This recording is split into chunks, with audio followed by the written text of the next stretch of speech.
que tengan la información.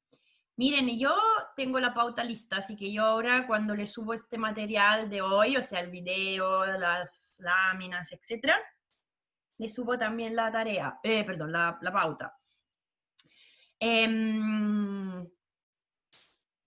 Sería bueno, por supuesto, que vayan a revisar bien, porque además el plan para la próxima semana sería el siguiente. Nosotros hoy tenemos que ver, casi terminar, decimos esta semana, lo que es economía abierta, viendo cómo funciona un sistema de cambios fijos, a diferencia de los cambios flexibles o flotantes que hemos visto hasta ahora. Entre hoy y con el la videoclase del jueves terminamos.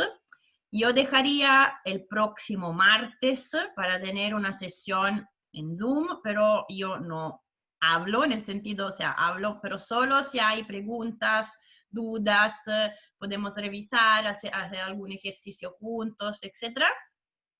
Y el jueves, entonces el jueves 15 de octubre de la próxima semana, sería el control, va a ser el control número 2. Y este control número 2 lo vamos a hacer de pareja, puede ser cualquier pareja, no hay restricción. Y va a ser como siempre en Canvas, pero van a tener más tiempo para, o sea, como que yo les subo el enunciado, las preguntas, lo que sea en la mañana, y van a tener hasta la medianoche, de manera que puedan trabajar juntos con su pareja, ojalá en el horario de clase, sino después, o sea, para que puedan organizarse de manera un poquito más flexible. Esto entonces para decir que ojalá de aquí al próximo martes ustedes revisen bien la pauta de la tarea y las cosas nuevas que vamos viendo, porque el próximo martes es el momento de clarificar cualquier duda y pregunta con respecto a toda esta materia. ¿Ok? Me dicen, o sea, ¿tienen alguna duda, pregunta de organización en general, algún comentario a hacerme? Yo intenté de poder darle feedback para que no se queden pegados en el hacer la tarea, porque mi objetivo es que sean cosas que lo empujen a estudiar y a pensar, ¿ok? No es para que se queden pegadas o pegados, absolutamente no, esto no es el objetivo. Ojalá les inspiró Gita Gopinath, que es una súper buena economista en mi opinión, y es súper clara y no sé, si tienen algún comentario, alguna cosa que quieren preguntar en términos aquí de organización, por ejemplo. Está fallando la voz.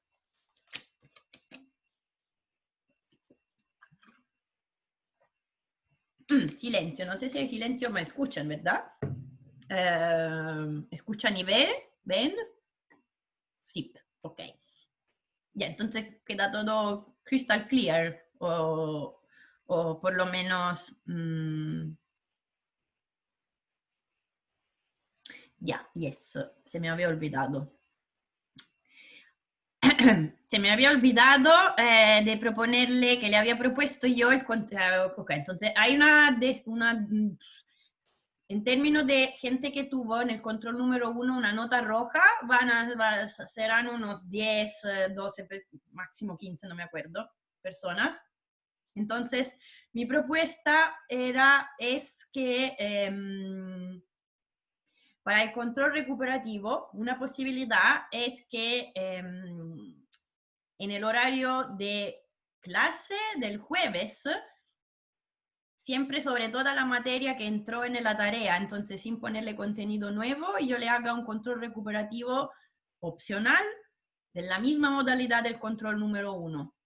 Que sea este jueves, porque el 15 va a ser el control número 2, así que para que no se vaya después del 2, una posibilidad es que sea el 8. Que sea siempre sobre lo mismo contenido que ya entraron en la tarea, ¿ok? Entonces no hay que hacer nada extra en términos de estudio. Lo voy a proponer así, a ver si las personas que quieren subir o cambiar, o mejorar, no sé cómo decirlo, o compensar su nota del control número 1, esta sería una posibilidad para que no se vaya más allá del control número 2. No sé si les parece, en general, repito, no son muchos, pero así que ya, súper, súper, lo dejo muy bien, perdona, esto se me había pasado porque le tenía que enviar un correo para anunciárselo, se lo anuncio ahora, entonces lo voy a anotar a mí en mi cuaderno. Control recuperativo, le voy a mandar un anuncio para decírselo y, y así quedamos listos. Ok, gracias. Ya, entonces veo Matías, Sebastián me dicen, no, sí, espera, si se ve, se escucha. Entonces creo que estamos bien, o hay alguna otra, si queda más o menos claro, o hay alguna otra pregunta, siempre de cosas generales. Profe, Sí, hola, quería hola. saber si cuántas tareas son. ¿Cuántas tareas son? Sí. Entonces, déjame ver el calendario. Tenemos 5 deberíamos llegar a ser, casi seguramente 5, porque mira, la idea era hacerla como, esta es la segunda, después esta semana no tienen, después tienen el control, claramente no, después no vamos a tener, deberíamos llegar a tener una tercera en este bloque de clase, ¿ok? Y después nos van a quedar 5 semanas, sí, diría 5 tareas, debería, o 5, o si algo pasa, por lo cual podrían ser 4, pero ojalá 5. Ya, profe, ¿y se borra una o no? Se borra, no, mira, no, lo que se borra es la parte de controles. Ah, ya. De los controles por allá también. Ojalá, o sea, la idea era llegar a ser 4, de manera que 3, con las 3 mejores notas sacamos el promedio de la tarea, perdón, de los controles. Las tareas ya son más, ¿ok? Entonces, si llegamos a ser 5, o sea, normalmente la tarea no tiene nota tan mala, pero puedo considerar, si logramos hacer 5, podemos considerar esto de sacar la peor también de la tarea misma. Podemos hacer así, si lo podemos hacer. Si logramos hacer 5, lo vamos a hacer. Si no, 4, va a ser difícil sacar una nota si logramos hacer solo 4.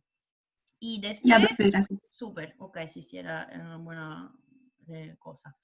Eh, Joaquín pregunta si puedo explicar la 2 de la tarea. La 2, el ejercicio 2 de la tarea 2, perdón, el ejercicio 2 dice, o sea, el ejercicio analítico para entendernos.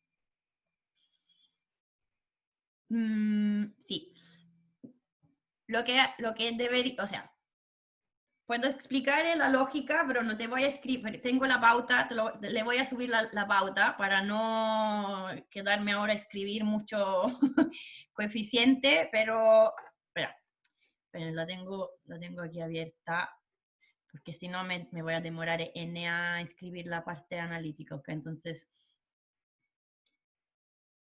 ¿la ven? ¿Lo ven?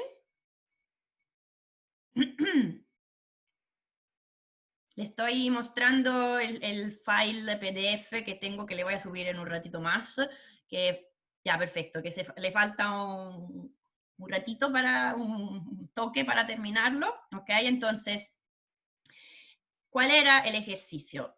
El ejercicio era, tenemos las 3 ecuaciones de la economía, o sea, la curva IS, la curva LM y la curva balanza de pago.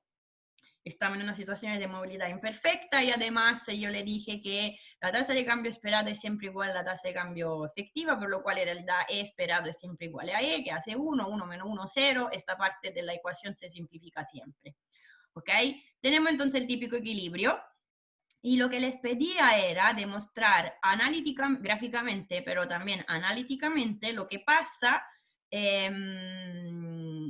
o sea, En realidad le pide demostrar gráficamente y analíticamente que una política monetaria expansiva implica sí o sí una depreciación de la moneda. ¿Ok? Entonces, espere que voy a ver en una lámina. Ok, entonces le hago, veámoslo rápido porque repito, le voy a subir la pauta súper completa de manera que lo tengan siempre por allá. Ok, entonces, la parte, entonces ustedes tienen una curva LM, son toda curva con pendiente constante en este caso, ok, por esto lo podemos graficar así. Y teníamos una curva BP, ok. Lo que nos pedía era mostrar los efectos de una política monetaria, pero en particular simplemente mostrar analíticamente el efecto sobre la tasa de cambio. Ahora, ustedes ya saben, o sea, porque se lo decía además del ejercicio, que lo que tengo que mostrar es una depreciación. Una depreciación significa E que sube, o sea, DE positivo. Esto es mi objetivo, mostrarlo. Después, podemos ver también qué pasa con el producto, la tasa de interés, pero no se pedía de manera explícita. Entonces, lo que tenemos que hacer, como se hace, como hemos visto en clase, con varias, creo que hemos visto más bien shock varios, política fiscal, hemos hecho varios ejemplos, pero lo que pasa es que tenemos que calcular el diferencial total de las tres curvas, ¿ok? Entonces, ¿cuál es el punto? Es un poco incómodo saltar de aquí a por allá. Si yo voy a calcular el diferencial total de esta curva, ¿ok? De Y, tengo que considerar cuáles son las variables que están variando aquí. Ahora, me dice que la única cosa que pasa es que tengo una política que DM es positivo, todo el resto es cero, en el sentido que no cambian los impuestos, no cambia el gasto público, no cambia Y estrella, no cambia Y estrella, y por supuesto, más aún, no cambian ninguno de estos coeficientes, ni C0, ni B0, cosa que yo he utilizado en el ejercicio resuelto para mostrarle casos en los cuales, por ejemplo, le puedo decir que hay unos shock de confianza o alguna otra cosa extraña, más exótica que pueden pasar, ¿ok? Aquí, entonces, cuando yo calculo la derivada total o el diferencial total de Y, tengo que decir, en general, si ustedes quieren, perdón, lo voy a mostrar en esta lámina, ¿ok? Déjenme escribirlo y se la muestro. DY en su versión más general, así 1 menos C1 más A2, ¿ok? Decimos que lo hago súper explícito, podría ser que varía C0, menos D1, esto el DI, más, perdón, tenemos la posibilidad que cambie los impuestos, menos C1 de T, bueno, perdón, si no me voy a demorar demasiado. Esto lo voy a usar, voy a considerar solo potenciales variables que sean o de política fiscal o de política monetaria, ¿ok? Me dan por, me admiten conmigo que los coeficientes E0, B0 no van a variar, ¿ok? Porque no, normalmente son coeficientes, ¿ok? Son constantes. Entonces las variables que aquí podrían cambiar son impuesto, gasto público, Y estrella, epsilon y por supuesto tasa de interés. ¿Ok? Entonces, yo quiero ir a ver de manera súper general, diferencial total, esto 1 dividido, aquí tendría menos C1 de T. Después tenemos menos B1 de I, más DY, más, la hemos llamado creo A1, podría haber DY estrella, más A3 de epsilon. ¿Están de acuerdo? Estoy haciendo la derivada de Y con respecto a, perdón, la derivada de Y con respecto a T mayúsculo es menos C1 dividido por 1 menos C1 a 2. ¿Ok? Entonces cuando hago el diferencial total, es diferencial total, o sea, derivada de esto con respecto a todas las posibles variables que entran aquí dentro. ¿Ok? Entonces, Esto, por ejemplo, es la versión más general del diferencial de lo que me dice la curva IS. Después, yo aquí le estoy diciendo que los impuestos no cambian, o sea, esto es igual a 0. De G es igual a 0, de Y estrella es igual a 0, por lo cual la única parte que me queda es de I, bueno, sí, esto es lo que yo busco de manera endógena, y también de epsilon. ¿Ok? Todo el resto ni siquiera lo escribo. ¿Ok? Entonces esto es lo que tienen escrito, lo que van a encontrar aquí escrito en la pauta. ¿Ok? Entonces esto de Y viene de aplicar el diferencial total a la expresión de la IS, considerando que no hay política fiscal ni cambia nada al extranjero. Después voy a calcular el diferencial total de la parte de la curva LM, ¿ok? Entonces aquí dm barra es positivo, es lo que me dice el ejercicio.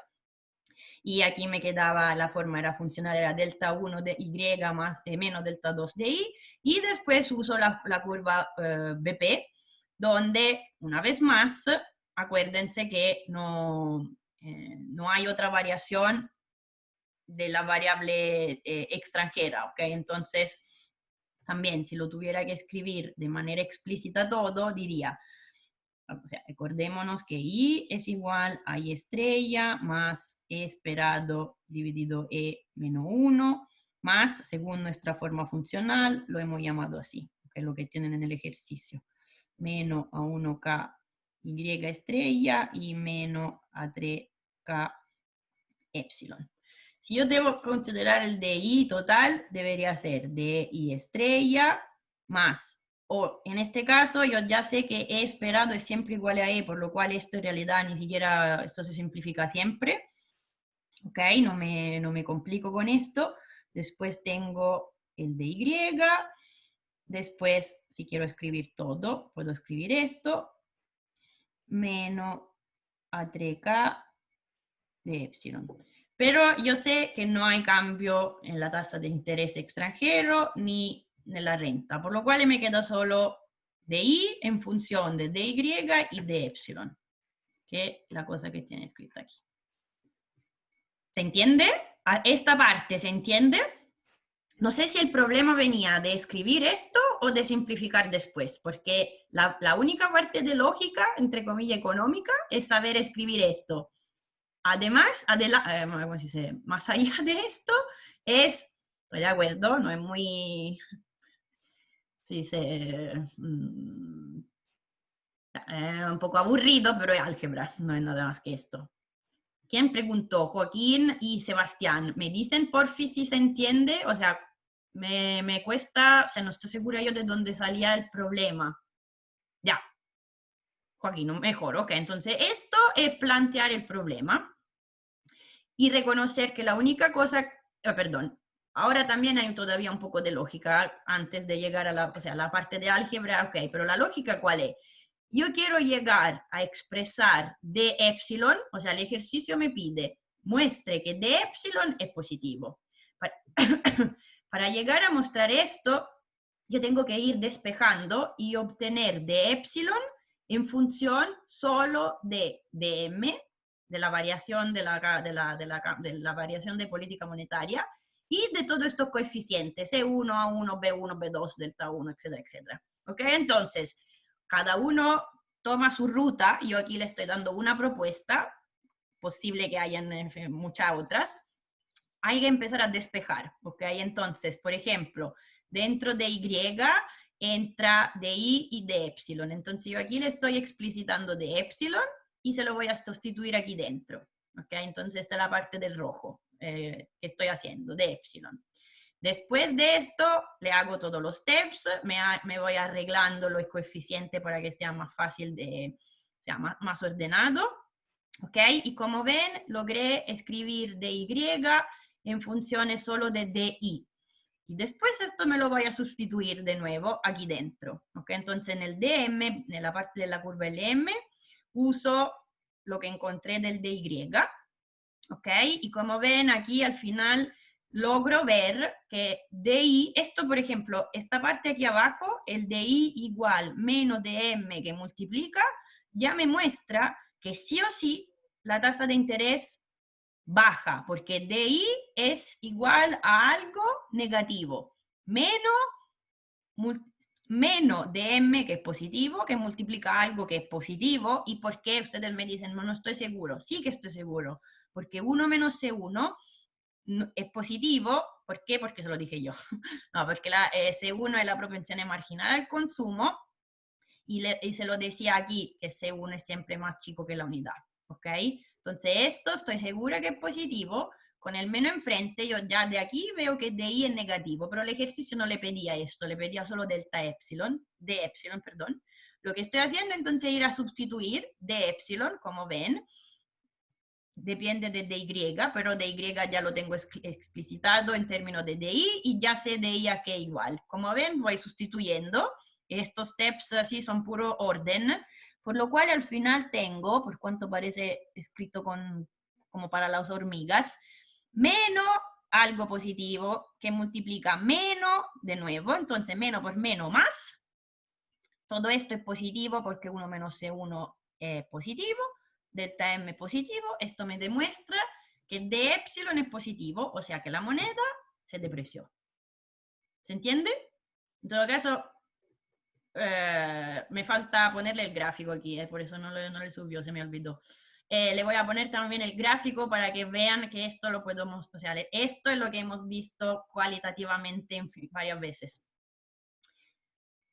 ¿Dónde está esto? El gráfico lo tengo listo, pero no lo puse ahí. ¿Estamos bien con esto? Lo van a tener aquí, el gráfico, ¿ok? Entonces yo tengo una curva IS, una curva LM, que además yo sé que la tengo que dibujar más pendiente que la BP, porque también estaba escrito en el bueno, esto es para ser súper picky, pero le estoy poniendo de manera explícita cuánto valen aquí todos estos interceptos, para que vean que en el gráfico, lo que vean en el gráfico, lo que pasa con respecto a la parte analítica. Entonces tengo una política monetaria expansiva, nosotros lo sabemos cómo analizarlo ya. En B tienen flujo de capital, tendencia a tener flujo de capital negativo, depreciación, lo que le hace desplazar la curva IS y la curva BP hacia abajo. Punto final de equilibrio, el punto C. ¿Cómo vamos? Pero repito, todo esto lo van a tener en la pauta, así que no se preocupen de esto. Mejor, Joaquín y Sebastián, y en general todo el mundo, ojalá.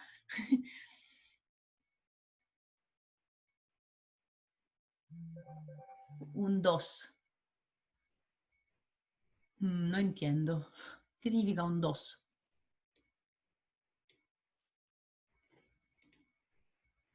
Ah, pero no es el único ejercicio, era un ejercicio nomás. En los otros ejercicios... Ya, entonces, uno, está bien obligarlo a hacerle esta cosa, sobre todo si le parece difícil, significa que faltó práctica, por lo cual estoy de acuerdo con su compañera de antes, podemos hacer, o sea, hagamos estas tareas de manera que una la sacamos. Una nota la vamos a sacar, ¿ok? Entonces, lleguemos a hacer 5 tareas de manera que una la votamos, y si para ti será esta, si no, pero igual esto era un tercio de la tarea, o sea, si ustedes hicieron bien la otra parte, tampoco es un punto, tampoco es un 2. Estaba difícil, pero espero que ahora 1 le quede más claro y 2 aprendieron. Mejor la tarea que el control en todo caso, yo creo. Controles hay menos. Valen más, por lo cual mejor que sea más fácil el control. Ahora se entendió mejor. Ok, ya esto es un buen punto. Ok, entonces, repito una vez más. Ahora vamos a hablar de vamos a considerar el sistema de cambio fijo y no flotante, como hemos hecho hasta ahora. Voy a terminar entre hoy y el jueves, y el próximo martes lleguen, por favor, con hartas preguntas, porque ese será el momento de hacer todo el repaso de todo lo que es economía abierta, ¿ok? Entonces, básicamente yo creo que con la tarea todo lo que es sistema de cambio flexible le debería haber quedado bastante claro, o sea, por lo menos creo que han tenido que estudiar. Así que ahora vamos a juntar esta pequeña parte de sistema de cambio fijos, ¿ok? Ya, voy con esto y repito, podemos volver sin problema el próximo martes sobre la tarea si le quedan dudas después de mirar la pauta. Ok, entonces, ¿cuál es la cosa que tenemos que ver ahora? Como les decía, aunque me pareció raro recibir la pregunta que si era sistema de cambio flexible o fijo, puesto que no habíamos visto nada de fijos, pero quizá lo vieron en la ayudantía, me estoy un poco enredando yo. Hasta ahora, nosotros hemos visto solo un sistema de cambio flexible o flotante, que significa que la tasa de cambio se determina en el mercado, por lo cual va flotando, va cambiando la tasa de cambio del peso, dólares, se cambia día por día, ¿ok? Y después, en este ámbito, hemos considerado la situación de movilidad perfecta, que es un poco un extremo, un poco una hipótesis extrema, ¿ok? Y también la situación un poco más, que les decía, realista de movilidad imperfecta. Ahora tenemos que considerar un sistema de cambio fijos y por supuesto vamos a tener que considerar de nuevo los dos casos de movilidad perfecta y movilidad imperfecta. Ahora, ¿cuál es la definición de sistema de cambio fijos? Un sistema de cambio, perdón, es lo que acabamos de ver, un sistema de cambio fijos, el concepto es que la tasa de cambio no es una variable que puede moverse. La tasa de cambio se anuncia, por ejemplo, $1 igual 750 pesos chilenos y punto. Y esto tiene que ser, y esto se tiene que respetar. Y ningún banco, ninguna institución financiera le debería cambiar dólares por pesos a un valor diferente de lo que anuncia ¿quién? De lo que anuncia el Banco Central. ¿Ok? Entonces, la cosa importante a tener clara es que en el caso del sistema de cambio fijos, la institución clave que tiene que hacer respetar este sistema, esta paridad de cambio, se dice, es el Banco Central. Esta flecha le está diciendo, una vez que yo sé que el Banco Central va a tener que intervenir siempre, básicamente, para que se respete esta paridad de cambio, ya se pueden imaginar que una curva que se va a mover mucho en este tipo de sistema de cambio va a ser la curva LM, ¿ok? Porque la oferta de moneda, o sea, el Banco Central es lo que maneja la oferta de moneda y la oferta de moneda es la que entra en la LM. Ok, ahora vamos a hacer el análisis para que sea claro. Ok, entonces el concepto básico es el siguiente. Si la tasa de cambio tiene que ser un valor fijo, se anuncia, entonces, por ejemplo, la tasa de cambio es 750 pesos por $1, esto valor fijo lo llamamos E barra. Entonces, E no es más una variable, tiene que ser una constante, la tasa de cambio es una constante. Si el sistema es creíble, si los mercados financieros, las varias instituciones consideran que es una tasa de cambio creíble, y ahora vamos a ver qué significa creíble, pero si le hacemos caso, decimos a esta tasa de cambio, entonces la consecuencia es que si yo pienso que se va a respetar, si hoy la tasa de cambio vale E barra, mañana va a valer E barra y pasado mañana va a valer E barra, por lo cual E esperado es también igual a E barra, ¿ok? O al valor constante anunciado por el Banco Central. Más o menos se entiende, o sea, ¿se entiende el concepto, la definición básica? Ahora, vamos a ver que hoy en día, básicamente, el concepto de cambio, el sistema de cambio fijos, hay diferentes sistemas, ¿ok? A lo largo del mundo, más que tener un cambio fijos así, es decir, por ejemplo, no hay que, por ejemplo, en China no hay que tener un sistema de cambio fijos, pero tienen lo que se llama flotante sucio o casi, o sea, algo que es un sistema flotante, pero con un ancla. Está anclado, o sea, el Banco Central chino, por ejemplo, interviene mucho para guiar el valor de la tasa de cambio del yuan o renminbi versus las otras monedas importantes, o sea, para entendernos dólar, ¿ok? Ahora vamos a ver un listado de países, pero yo entiendo que es un poco más difícil tener ejemplo en la cabeza porque la mayoría de los países tienen sistemas de cambio flexible, pero igual los bancos centrales, por ejemplo en Chile, claramente puede intervenir en el sistema de cambiario y vamos a ver cómo. ¿Se entiende, pero cuál es el punto, la definición básica de sistema de cambio fijos? Me dicen, podría ser una manito por arriba, podría ser un sí. Profe, sí se entiende. Excelente. Ok, entonces, esto entonces es la definición básica. Después tenemos que aplicarla en el sentido que tenemos que analizar los casos de movilidad perfecta y movilidad imperfecta. Entonces empezamos con la movilidad perfecta de capitales.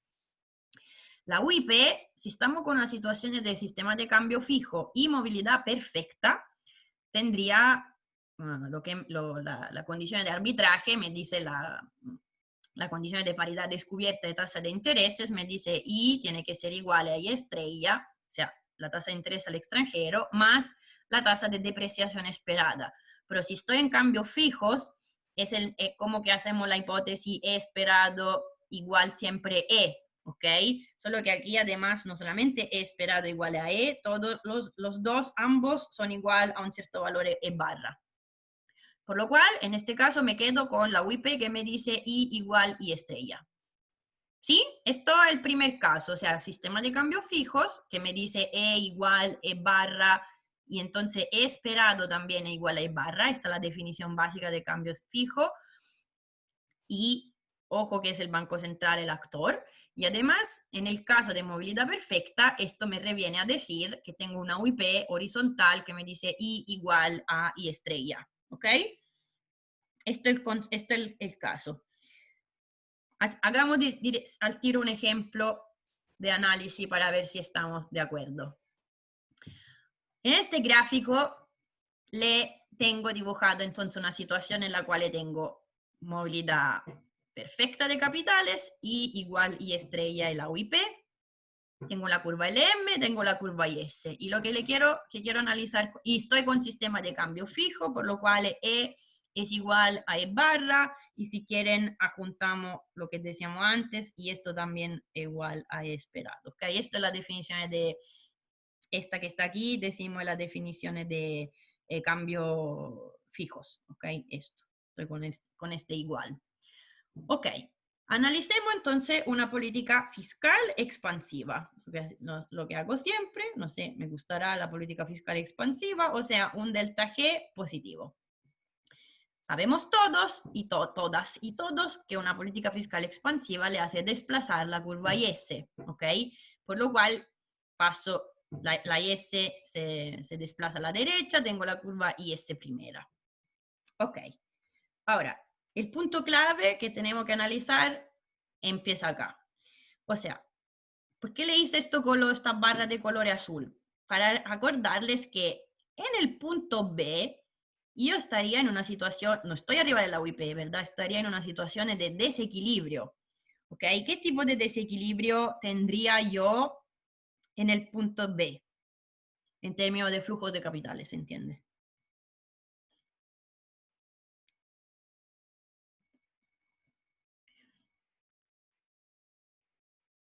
¿Alguna sugerencia, chicas o chicos? Desequilibrio interno. O sea, que quiero decir, en términos de desequilibrio, en términos de tendencia a ver flujos de capitales, ¿qué flujos de capitales debería observar yo en B? O sea, ¿positivo o no? Positivo. Muy bien, gracias. Muy bien. Flujos de capitales positivos. Lo que decimos, si nada pasa, si el Banco Central no interviene, lo que no es verdad, pero para hacer razonamiento, estos flujos de capital en entrada empujarían, o sea, ponen una presión a la apreciación. ¿Estamos todos de acuerdo con esto? ¿Esto qué significa?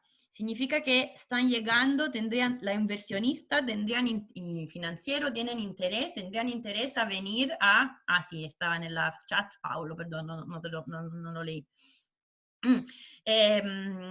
Tenemos interés como inversionista extranjero a venir a invertir, a comprar títulos, acciones, bonos del gobierno de Chile. Por lo cual, si yo estoy basada en Estados Unidos, o en Europa, lo que sea, para comprar un bono del gobierno de Chile, lo que tengo que hacer yo es comprar pesos, ¿ok? ¿Se entiende? O sea, estamos todos de acuerdo con esto. O sea, si esta tendencia a la apreciación vendría del hecho que aquí todo el mundo quiere comprar pesos, o sea, hay un exceso de demanda de pesos. ¿Estamos de acuerdo con esto, sí o no? Sí. Ahora, la tasa de cambio no se puede apreciar. ¿Por qué? Porque estoy en cambio fijos. Esto no puede pasar. ¿Ok? Entonces, ¿por qué no pasa esto? Porque el Banco Central apenas se da cuenta que hay un exceso de demanda de pesos, va a tener que intervenir para contrarrestar este exceso de demanda de pesos. Entonces, para que el peso no se aprecie, ¿qué tiene que hacer el Banco Central? Si aquí todo el mundo compra pesos, el Banco Central va a tener que, ¿qué dicen ustedes?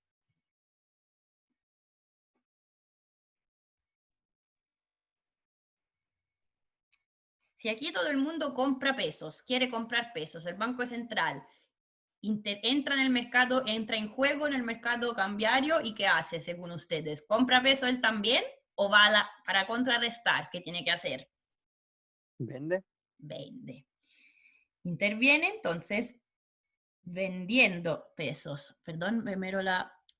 Chicas, Catalina y Sebastián, no, porque, o sea, ¿por qué no estoy hablando de las tasas de interés?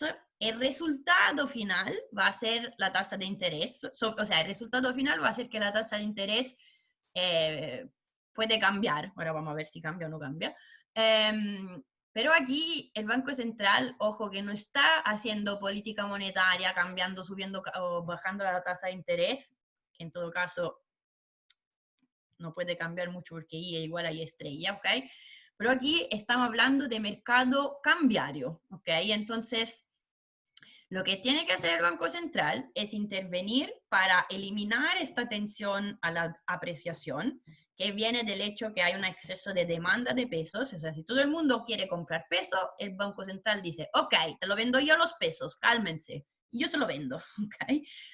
¿Qué hace? Vende pesos chilenos.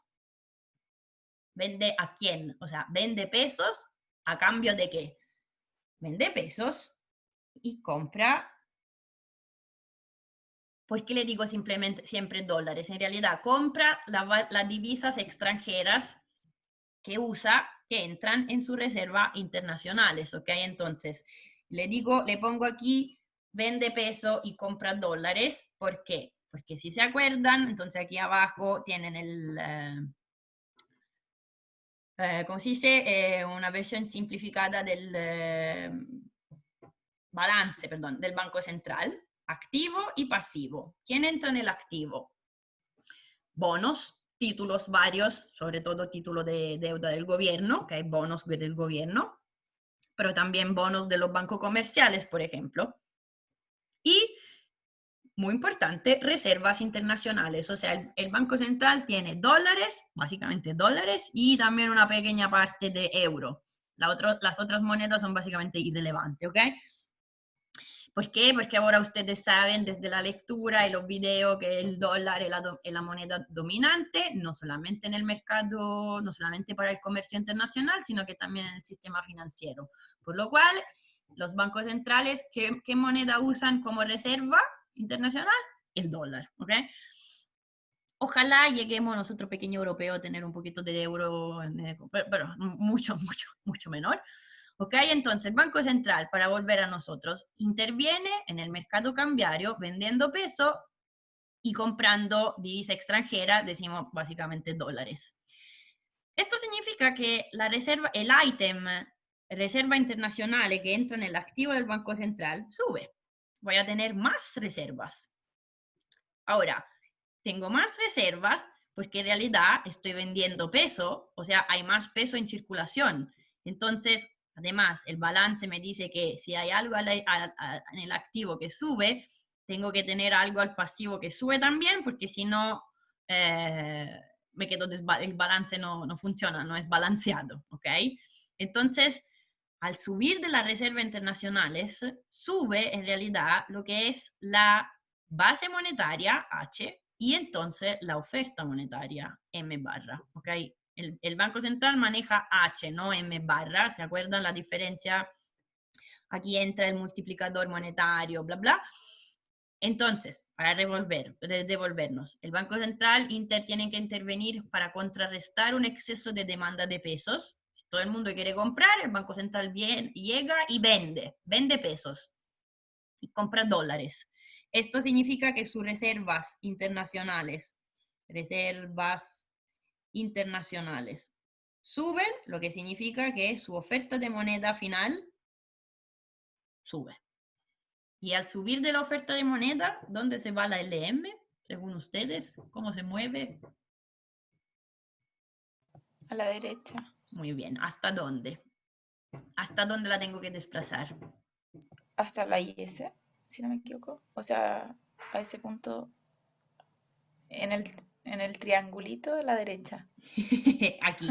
¿Esto? En el ese. Perfecto, porque miren, la UIP está clavada aquí. La UIP me dice, y la tasa de interés en este país tiene que ser igual a la tasa de interés extranjera, porque estoy con movilidad perfecta de capitales. La UIP no se mueve, a menos que no cambia la tasa de interés al extranjero. La IS se desplazó una vez porque subió G.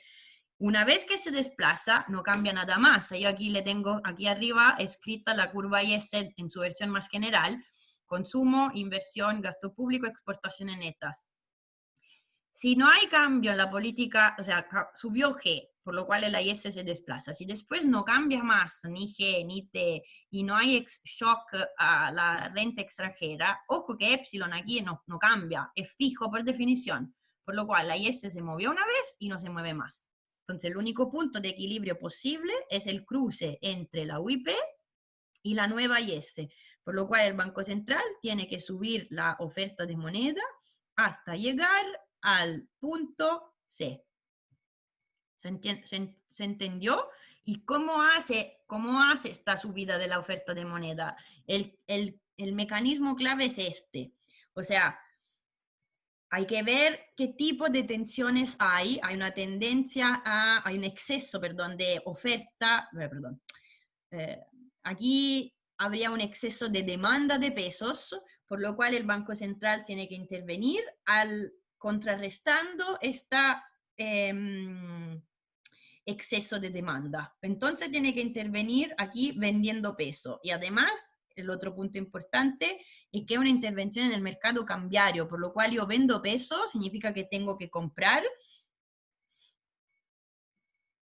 la divisa extranjera que uso para mis reservas, por lo cual, le repito, le hago siempre el ejemplo con el dólar, porque además, o sea, si estuviéramos en Europa, claramente no, pero aquí el Banco Central y la mayoría de los países del mundo, gran parte de la reserva internacional son dólares. ¿Cómo vamos? ¿Se entendió el mecanismo? Me dicen. El punto clave es entender qué tipo de exceso habría si demanda o oferta de la moneda nacional, y el Banco Central tiene que intervenir al revés, porque lo que quiere es que no cambie la tasa de cambio. La tasa de cambio tiene que quedarse constante. ¿Ok? Se dan cuenta que en este caso, yo como banco, como gobierno, he hecho una política fiscal expansiva y básicamente he obligado al Banco Central a seguirme, por lo cual el producto aumenta mucho. O sea, aumenta hasta llegar al punto, al nivel YC. ¿Cómo vamos? ¿Quieren hacer una comparación con lo que pasaba en el sistema de cambio flexible para ver cuánto es diferente, cómo es completamente diferente el mecanismo? Bueno, Ya. Oh, perdón, no sé si escuché algo. ¿Qué dijiste? Escuché un ruido, una voz, pero no entendí si dijo algo. Sí, perdón, me Dijo estaba... que bueno. Ah, Sí quería bueno. ver. Ah, bueno.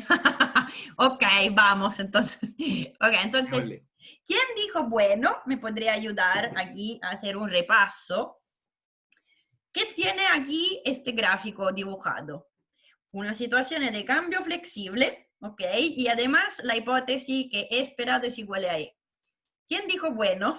Que no alcancé a ver el nombre. ¿Quieres ayudarnos a interpretar este gráfico? ¿Qué son estas flechas? ¿Cuál es la historia detrás de esta cosa? Sin susto ni ¿cómo se llama? No, susto no, por supuesto no.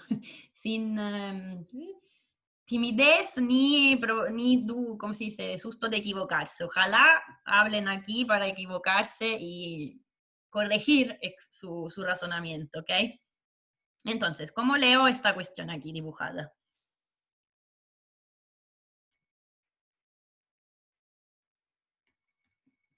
Esto es lo que ya conocen, un sistema de cambio flexible. Y le estoy proponiendo de analizar una situación en la cual parto del punto A, tengo una UIP que me dice I igual a I estrella, ¿por qué? Porque estoy con E esperado igual a E, ¿ok? Por lo cual, se acuerdan siempre, el segundo elemento de la UIP es igual a 1, se simplifica, se desaparece. Ok, ¿qué pasa? ¿Por qué tengo estos dos flechas? Aparte que está todo escrito aquí. No es muy...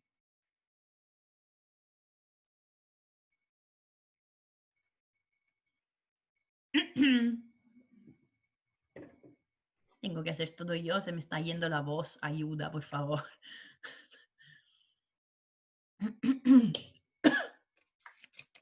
Silencio. Nada, no tengo colaboración. Hoy no tengo colaboración. Bueno. Con la poca voz que me queda. Tengo un aumento... Fabrizio, muy bien.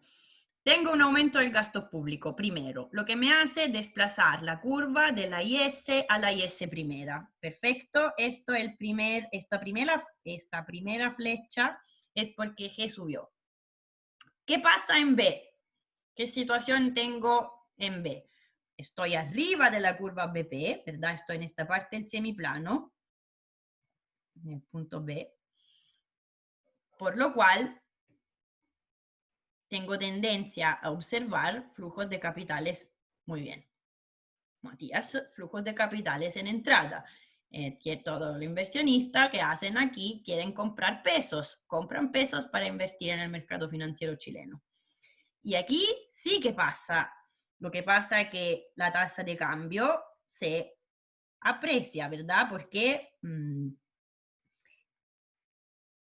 hay una demanda de pesos, ¿verdad? Aquí los inversionistas, no, es demasiado oscuro, los inversionistas quieren comprar pesos para venir a invertir en el mercado financiero chileno. ¿Qué significa comprar un bono del Tesoro, un bono del gobierno de Chile, comprarse acciones de las empresas chilenas? Y una vez, entonces la gran diferencia es que aquí la tasa de cambio se aprecia, porque es un sistema flexible. Al apreciarse la tasa de cambio, bajo la condición de Marshall-Lerner-Robinson, las exportaciones netas bajan, ¿ok? Tengo un empeoramiento de la balanza comercial. Entonces, al apreciarse la moneda, al disminuir de las exportaciones netas, en realidad la IS se va a tener que desplazar a la izquierda, ¿verdad? Ahora, en este caso, la LM no hay para qué moverse, ¿ok? La LM no se mueve a menos que yo no le diga de manera explícita que hay una política monetaria, o sea, es algo que, entre comillas, exógeno. La LM no se mueve de manera endógena. Quien se mueve de manera endógena es la IS, porque al apreciarse la moneda, reaccionan las exportaciones netas, ¿ok? Entonces, en realidad lo que está pasando es esto, por lo cual la IS se redesplaza, o sea, se desplaza a la izquierda. Ahora, ¿hasta dónde? La LM, a menos que yo no le cuente algo sobre la oferta de moneda, no se mueve. La UIP está clavada, porque a menos que yo no le diga que Y estrella cambia, la UIP no se mueve. La IS, ¿dónde se tiene que ir? O sea, el único punto de equilibrio posible es entre la LM que no se movió, la UIP que no se movió, entonces la IS tiene que devolverse exactamente al cruce, o sea, al punto original. ¿Cuál es el resultado? Que la política fiscal, por lo menos después de todo este ajuste, no sirvió de nada en términos de subir el producto y tenemos una balanza comercial peor. ¿Ok? Ahora, por supuesto que ustedes me pueden decir, ya, pero algo estuvo útil porque estuvimos en B. Si estuvimos en B un par de meses, ya estuvo algo, ya, bueno, ok, esto lo habíamos visto. O sea, un problema también de cuánto tiempo se queda es necesario. También ustedes habrán visto que todo este modelo funciona bajo la hipótesis que esta NX reaccionen a la apreciación y depreciación. Como han visto en la lectura, como les decía en los videos, el mundo real no es tan simple porque en realidad las exportaciones no están denominadas en la moneda, sino que en dólares, etc. Entonces, siempre, uno, saber la parte básica del modelo y dos, saber criticar. Decir, esto funciona, no funciona tan bien para la economía emergente. Muy bien, ok, esto es también lo que ustedes tienen que saber, llegar a saber decir, pero primero, el punto básico es saber analizar este modelo y después poder criticarlo. ¿Cómo vamos? ¿Estamos todos ok sobre esto? Sobre el gráfico a la izquierda, que eran las cosas, decimos, que habíamos visto antes. Sí, profe. Perfecto, ok. Entonces, como ven, es muy fuerte la diferencia entre el resultado en un sistema de cambio flexible y un resultado en sistema de cambio fijo. Por supuesto, repito una vez más, considerando una situación de movilidad perfecta. Esto es el caso que acabamos de ver. Parto del punto A, estoy en cambio fijos, la IS se desplaza porque tengo una política fiscal, o sea, subo el gasto público, ¿ok? El problema es que en B el Banco Central no puede permitir que pase la, como se dice, que haya una apreciación de la moneda. En B tendríamos tendencia a observar flujo de capital en entrada y una apreciación, pero el Banco Central no lo puede permitir esto. Si no lo permite, la única cosa que puede hacer es, aquí todo el mundo quiere comprar pesos, entonces el Banco Central entra en juego en el mercado cambiario y vende pesos y compra dólares. Al comprar dólares, sube sus reservas internacionales, sube su oferta de moneda al final, en total. Hay más pesos en circulación, si quieren, porque el Banco Central está vendiendo pesos, por lo cual la LM se desplaza. Entonces, este movimiento es un movimiento de lo que yo defino endógenos, ¿ok? ¿Se entiende? O sea, el Banco Central aquí, yo no le tengo que decir explícitamente el Banco Central hace una política, no es una política monetaria, esto es una intervención en el mercado cambiario, ¿ok? ¿Se entiende este movimiento de la curva LM? Por lo cual, en este caso, el efecto de la política fiscal es bien efectivo en términos de aumentar el producto. ¿Estamos de acuerdo con esto? Vamos a ver si estamos de acuerdo, vamos a hacer un contracheck, vamos a estudiar el caso con movilidad imperfecta, que es un poquito más entretenido, si quieren, porque en el caso de movilidad imperfecta, bueno, ¿por qué entretenido? Ahora lo vamos a ver.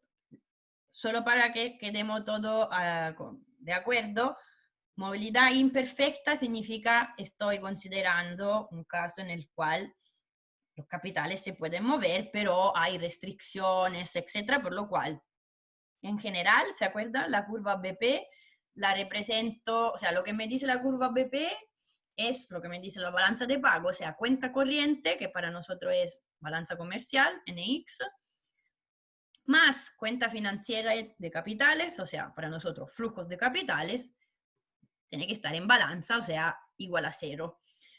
Después, yo para verlo explícito, le uso siempre la misma forma funcional, que es la misma del ejercicio, etc., que le dice que le está dando una forma funcional específica a la NX, lo que tienen en la primera paréntesis, la exportación en netas, y a los flujos de capitales. De manera que este coeficiente K, este coeficiente chico aquí K, es lo que me representa la movilidad.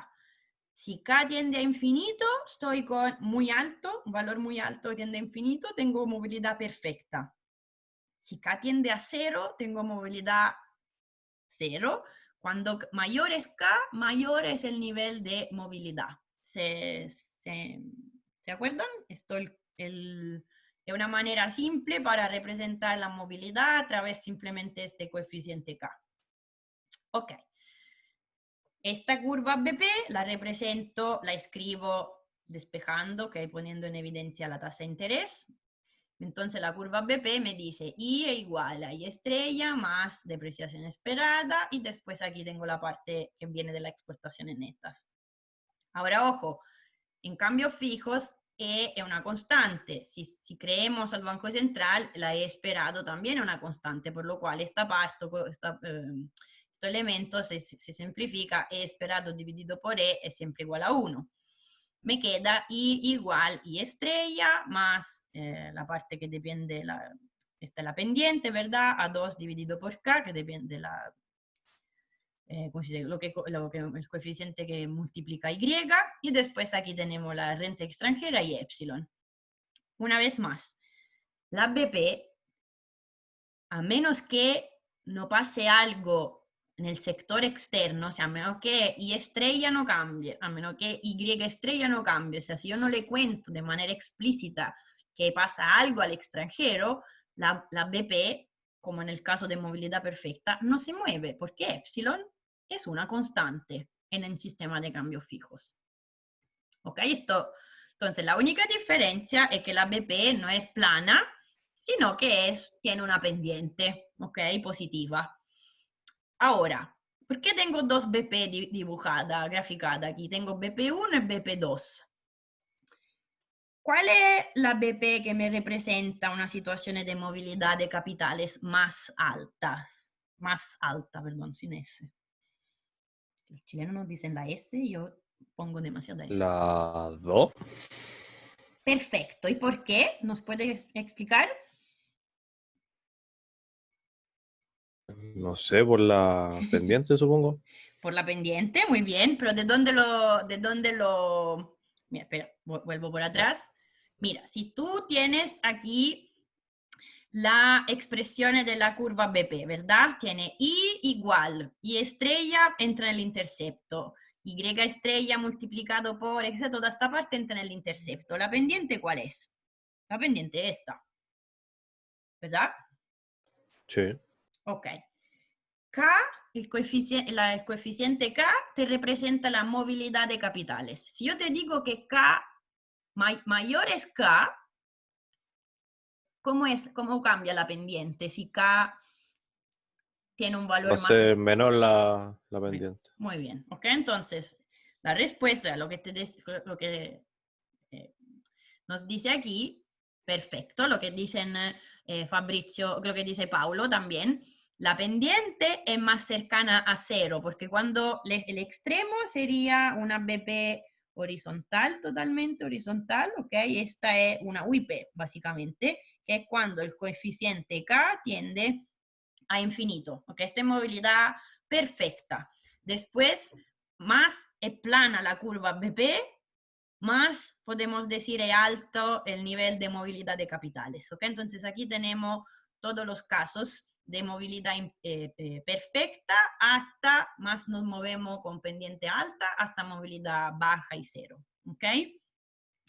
Y perfecto, porque acuérdese siempre entonces que la pendiente de la curva BP es lo que le dice, es esta, A2 o lo que sea el nombre del coeficiente específico, no lo sé, pero, o sea, no es importante, pero es algo dividido por K, por la forma funcional que le hemos dado. Ok.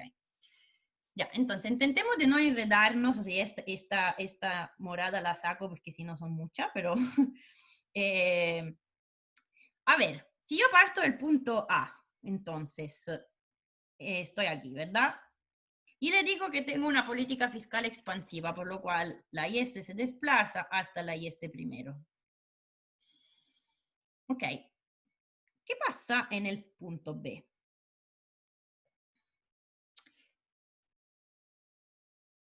Alguien que intervino antes. Para ver qué pasa en el punto B, yo tengo que distinguir los dos casos. Entonces, ¿por qué le he dibujado estas dos BP?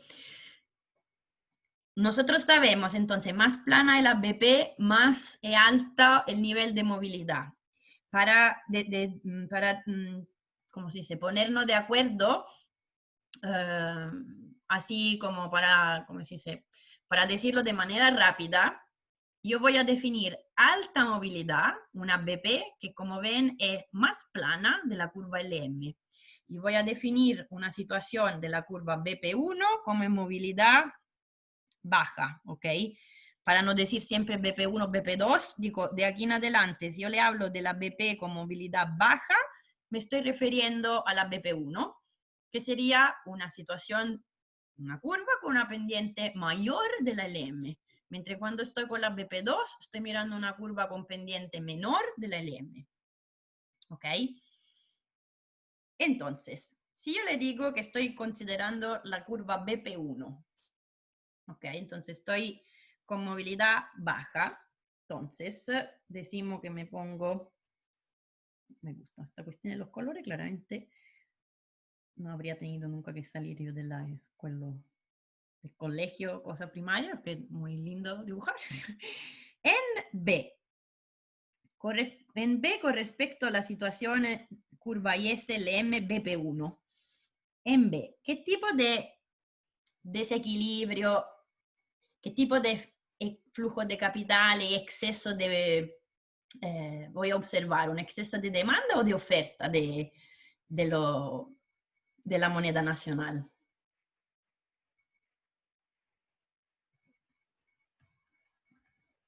De nuevo, miren la BP1, olvídense de la amarilla, ok, estoy usando la BP1. En el punto B, ¿dónde estoy? ¿Abajo o arriba de la curva BP? Abajo. Abajo, Muy bien. Entonces, flujos capitales negativos, muy bien. Entonces, ¿qué tipo de exceso voy a tener? ¿Un exceso de demanda o un exceso de oferta de pesos? de oferta. Muy bien. Y entonces, perfecto, voy a ir leyendo el chat ahora, Catalina, y entonces, perfecto, tengo un exceso de oferta de pesos. ¿Qué tiene que hacer el Banco Central? Puesto que esto le daría tendencia a depreciarse al peso, pero el Banco Central no puede permitir que el peso se deprecie, porque el cambio... Entonces compra peso. Muy bien. Entonces el Banco Central tiene que intervenir comprando pesos para contrarrestar este exceso de oferta. Y entonces, ¿qué va a pasar con la reserva de dólares? Baja, porque vende dólares. ¿O no? Excelente. Sí, sí, perfecto. Hasta que yo tenga dólares a vender, yo voy a tener que venderlos para contrarrestar el exceso de oferta de pesos, de la manera que yo compro pesos, yo Banco Central, compro pesos, pero al comprar pesos y vender dólares, yo estoy sacando pesos de la circulación. Entonces, la oferta de moneda en su total baja, ¿verdad? O sea, para ser preciso, lo que baja, que el Banco Central hace bajar en la base monetaria, lo que implica que también después la oferta de moneda baje. ¿Dónde se va la LM entonces? ¿Cómo se mueve? Hacia la izquierda. Perfecto. ¿Hacia qué? Hacia el punto de cruce entre la BP1, que no se movió, porque no se puede mover, porque la tasa de cambio no tiene que variar, por definición. La IS se desplazó una vez y queda por allá, así que la la LM se está moviendo hasta que lleguemos al punto de equilibrio, el punto C. ¿Ok? Entonces, conclusión, con una situación de movilidad imperfecta y además baja movilidad de capitales, una política fiscal expansiva, miércoles, obliga el Banco Central a intervenir reduciendo en total la oferta de moneda, ¿ok? Y además, lo que va a pasar es que tiene que vender sus dólares. Entonces, ojos chicos, esto lo puedo hacer hasta que yo tenga dólares a vender. Cuando se me acaban los dólares, ¿qué va a pasar? Lo voy a ver mejor el jueves, pero una vez que se me acaban los dólares, aquí llega el problema que la tasa de cambio no va a ser más creíble, ¿ok? Entonces, si el gobierno me hace una política fiscal de este tipo, básicamente está remando contra la tasa de cambio fija, ¿ok? Entonces uno se podría preguntar, el gobierno no debería hacerlo. Ya, es verdad, no creo que debería pasar, pero, o sea, no debería pasar en un país en el cual no hay esquizofrenia, pero como sabemos, hay de todo. Entonces, puede pasar claramente esto o pueden haber otras situaciones que le voy a contar. El caso específico de crisis cambiaria que voy a contarle en el video del jueves va a ser la crisis económica y cambiaria de Chile del 1982-83, de las cuales yo creo que ustedes saben más que yo, o sea, no sé, imagino por sentido común, como si dice, historia común, o puede ser que no lo sé, ¿eh? No estoy tan segura. Uno, porque, bueno, por supuesto ustedes no estaban porque son jóvenes, pero es posible que sus papás o alguien de su familia le haya contado algo, no lo sé. ¿Tienen alguna historia de esto o no? Esto es pura curiosidad mía. ¿Tienen alguna idea de lo que pasó en Chile en el 82? Además, con la crisis del COVID, no sé cuántos reportajes y cosas en el periódico salieron haciendo referencia a la crisis del 82. ¿Ustedes saben algo o no? Pura curiosidad, ¿no? Aquí no hay ninguna... Yo no, profe. Ninguna cosa. Bueno, por curiosidad, si quieren, ¿por qué no preguntan a su... Es que hubo una Sí, crisis económica, profe, pero no me acuerdo por qué era. Me acuerdo que en el colegio lo vi, pero solo recuerdo eso, que en 1982 creo que había empezado como la crisis económica más grande de Chile desde hace mucho tiempo, así como de los años 20 parece, así pero no me es. acuerdo por qué fue. Ok, entonces eso lo vamos a ver, o sea, la idea es también verlo un poquito, o sea, rápido, pero en el coso en el video del jueves. Pero lo que es importante es que hay dos partes del cuento, ¿no? Hay que saber que en el 82 ustedes en Chile tenían un sistema de cambio fijos. El peso, había una paridad fija, dólar-peso, a 30, 39, me parece, del peso por dólar, ¿ok? Era cambio fijo. Cuando parte, después entonces la crisis parte, no en el mercado, o sea, hay situaciones de desequilibrio que se habían acumulado, entonces lo vamos a ver rápido, pero lo que es importante es que a un cierto momento esta paridad empieza a ser indefendible, ¿ok? A un cierto momento básicamente no porque hay política fiscal expansiva, pero empieza a haber una presión, por lo cual el Banco Central, ¿qué tienen que hacer? Va a tener que intervenir vendiendo dólares, hasta que en cierto momento se le acaban las reservas y, como se dice, give up, tienen que hacer give up, o sea, una vez que se acaban los dólares no hay nada más que hacer, ¿ok? Entonces hay que a este momento dejaron flotar o reajustarse la tasa de cambio. Y por allá empezó otra parte de la crisis, o sea, hay otro secuelas. Entonces, justo por su curiosidad, entonces, una crisis en la cual hubo mucho empieza o sea, harto desempleo, el PIB bajó, etcétera. O sea, básicamente sin pandemia, lo que estamos viendo ahora, ¿ok? Pero además hay que considerar que había este problema, esta diferencia, que la tasa de cambio era hasta un cierto momento era fija, ¿ok? Entonces lo vamos a ver. Pero por su curiosidad, por si acaso, pregunten en familia si tienen anécdota, o sea, al final la economía no es una cuestión teórica, hay que ir a ver los relatos humanos, ¿ok? Entonces, esto se lo dejo así nomás, después lo hablaremos. El próximo martes me dicen si alguien le contó alguna anécdota. Yo tengo anécdota de gente que conozco aquí, así que después le contaré. Ok, entonces volvemos a nosotros. Esto es lo que tiene que hacer un banco central en un sistema de cambios fijos cuando además se encuentra en una situación de movilidad baja, con una BP verde, aquí una BP1.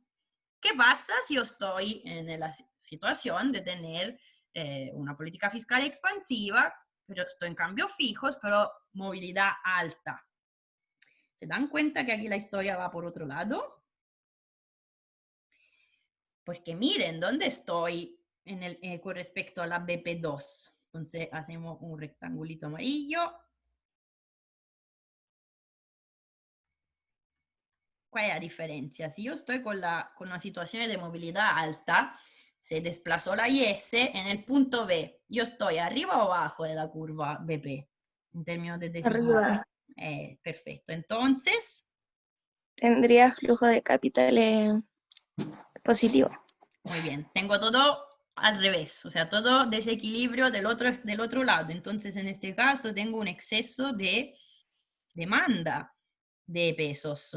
No sé si se alcanza a leer mi letra, mala, perdón. Exceso de demanda de pesos, lo que significa que el Banco Central, ¿qué tiene que hacer? Interviene para defender la tasa de cambio, ¿verdad? Tiene que intervenir, pero en este caso, ¿qué hace? Compra o vende. Vende. Vende, ¿verdad? Entonces interviene vendiendo, entonces vende pesos y en este caso compra moneda extranjera en básicamente la divisa de la Reserva Internacional es dólares, lo que significa que sus reservas internacionales suben, lo que le hace que H sube y entonces al final lo que nos interesa es que M sube.